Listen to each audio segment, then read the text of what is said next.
নমস্কার, সবাই কেমন আছেন? দীপিকার পরিবারে আপনাদের স্বাগত জানাই। চলুন আজ আপনাদের সাথে আমি কাঁচা আমের টক ঝাল মিষ্টি আচারের রেসিপি শেয়ার করি।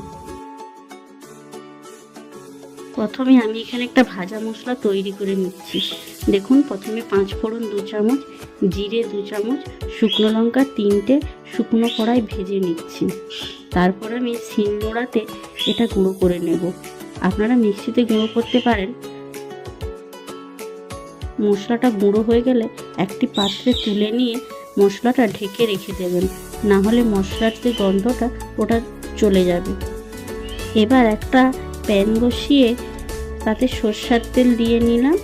তেল গরম হলে আমি এবার 5 ফোড়ন দিয়ে দিচ্ছি 1 চামচ, জিরে 1 চামচ, তেজপাতা 2টো আর একটা শুকনো লঙ্কা ফোড়ন দিয়ে ভালো করে লাল করে ভেজে নিচ্ছি। এবার আমি কড়াইতে আমগুলো দিয়ে দিলাম। ভালো করে নাড়াচাড়া করতে হবে। আমি এখানে স্বাদ মতো নুন এবং হলুদ গুঁড়ো দিয়ে ভালো করে নাড়াচাড়া করে নিচ্ছি। আমি এখানে 2 থেকে 3 ঘন্টা হলুদ জলে ভিজিয়ে রেখেছিলাম এই আমগুলো। আমি এখানে 800 গ্রামের মতো আম নিয়েছি। আপনারা যেমন চাইবেন তেমন সাইজ করে কেটে নিতে পারেন। আপনারা চাইলে এই আমটিকে নুন হলুদ মাখিয়ে 10 মিনিট রেখে দিবেন, তারপর রোদে শুকনো করে নিতে পারেন। আমি এখানে 800 গ্রাম আম নিয়েছিলাম, তাই 300 গ্রাম চিনি নিচ্ছি। আপনারা আপনাদের মিষ্টি যেমন খান তেমন চিনিটা নেবেন।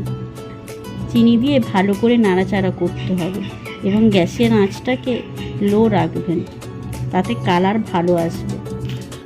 আমটা একটু ভালো করে দেখে নেবেন, আমটা কাঁচা এবং যেন টক হয়। টক আমের আচার ভালো হবে, আর আমটা মিষ্টি হলে আচারটা ভালো হয় না। আমি 10 থেকে 20 মিনিট রান্না করে নিলাম। দেখুন কি সুন্দর কালার এসেছে।